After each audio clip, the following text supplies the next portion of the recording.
दोस्तों, यूक्रेन युद्ध की आग में जलते हुए एक ऐसा राज सामने आया है जिसने पूरी दुनिया को हिलाकर रख दिया है।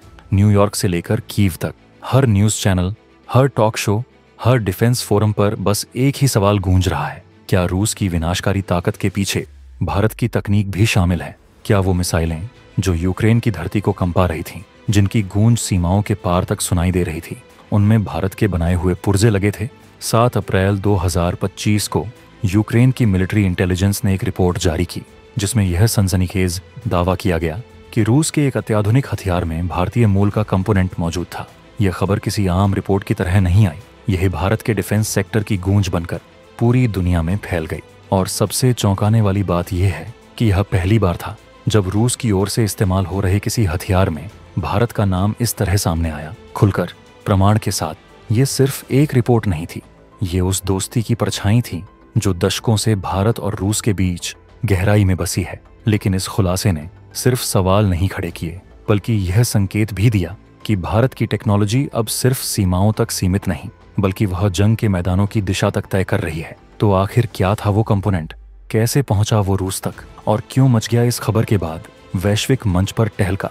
ये जानना इसलिए भी जरूरी हो जाता है क्योंकि ये सिर्फ एक टेक्नोलॉजिकल खबर नहीं, ये भारत की उस ताकत की कहानी है जो शांति का संदेश भी देती है और जरूरत पड़ने पर दुश्मन के छक्के भी छुड़ा सकती है। लेकिन वीडियो में आगे जाने से पहले, अगर आपको भारत और रूस की यह ऐतिहासिक दोस्ती जानकर गर्व होता है तो इस वीडियो को एक लाइक जरूर दें और कमेंट बॉक्स में जय हिंद लिखना ना भूलें। याद रखिए, जय हिंद कहना हम सभी के लिए गर्व की बात है। दोस्तों, सूत्रों की माने तो यह एक मिसाइल कंट्रोल सिस्टम या ड्रोन नेविगेशन यूनिट का हिस्सा हो सकता है। ऐसा कंपोनेंट जो किसी भी हथियार को दुश्मन पर सटीक वार करने में सक्षम बनाता है। ये टेक्नोलॉजी भारत की किसी निजी डिफेंस कंपनी ने तैयार की थी और अनुमान लगाया जा रहा है कि यह पुर्जा सीधे रूस को नहीं बल्कि किसी थर्ड पार्टी के जरिए वहां पहुंचा। फिर भी इसकी मौजूदगी यह साबित करती है कि भारत की डिफेंस इंडस्ट्री अब वैश्विक युद्धों की दिशा तय करने की क्षमता रखती है। यूक्रेन की मिलिट्री इंटेलिजेंस की रिपोर्ट में दावा किया गया कि यह कंपोनेंट एक ऐसे रूसी हथियार में लगा था जिसने 7 अप्रैल को क्रिवी रीह पर हुए एक हमले में 20 लोगों की जान ली थी। इस हमले में जिस मिसाइल का इस्तेमाल हुआ उसकी बनावट और मारक क्षमता इतनी उच्च स्तरीय थी कि यूक्रेन की वायु रक्षा प्रणाली उसे ट्रैक तक नहीं कर सकी। जब घटनास्थल से मलबा इकट्ठा किया गया और उसकी जांच की गई तब एक खास माइक्रोचिप या इलेक्ट्रॉनिक सेंसर मिला जिस पर भारत की एक निजी कंपनी का कोड दर्ज था। यही से पूरे विवाद की शुरुआत हुई। यह पहली बार नहीं था जब भारत की तकनीक ने वैश्विक मंच पर अपनी उपस्थिति दर्ज कराई हो, लेकिन इस बार वह एक युद्धग्रस्त देश की त्रासदी से जुड़ी थी। यूक्रेन ने इसे बड़ा मुद्दा बना दिया और वैश्विक मीडिया में भारत की भूमिका को लेकर सवाल उठने लगे। हालांकि भारत सरकार ने स्पष्ट रूप से कहा कि भारत कभी भी युद्ध का समर्थक नहीं रहा और न ही उसने रूस को किसी भी प्रकार की प्रत्यक्ष सैन्य सहायता दी है। लेकिन यह भी सच है कि भारत और रूस के बीच वर्षों पुरानी रक्षा साझेदारी रही है। भारत और रूस के बीच साल 2021 में हुई AS-400 मिसाइल डिफेंस सिस्टम की डील तो सभी को याद होगी। यह सौदा करीब $5.43 बिलियन का था और इसके तहत रूस ने भारत को अत्याधुनिक मिसाइल प्रणाली दी थी।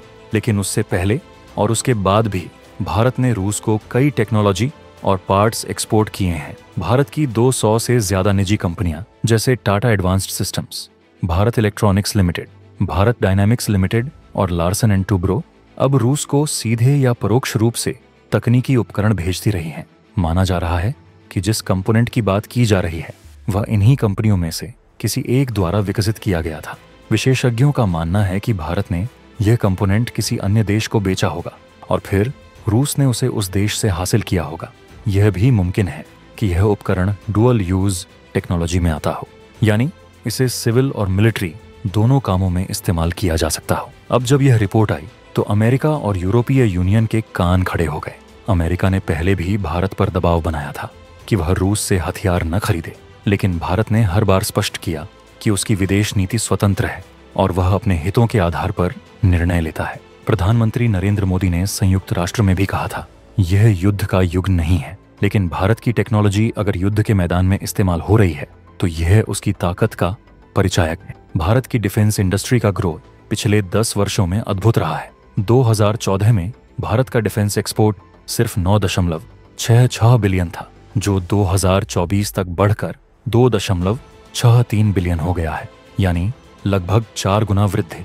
इसके पीछे सरकार की मेक इन इंडिया पॉलिसी, रक्षा क्षेत्र में FDI की वृद्धि और निजी कंपनियों को बढ़ावा देना है। आज भारत दुनिया के टॉप डिफेंस एक्सपोर्टर देशों में शामिल हो चुका है, लेकिन इस विवाद का एक और पहलू भी है।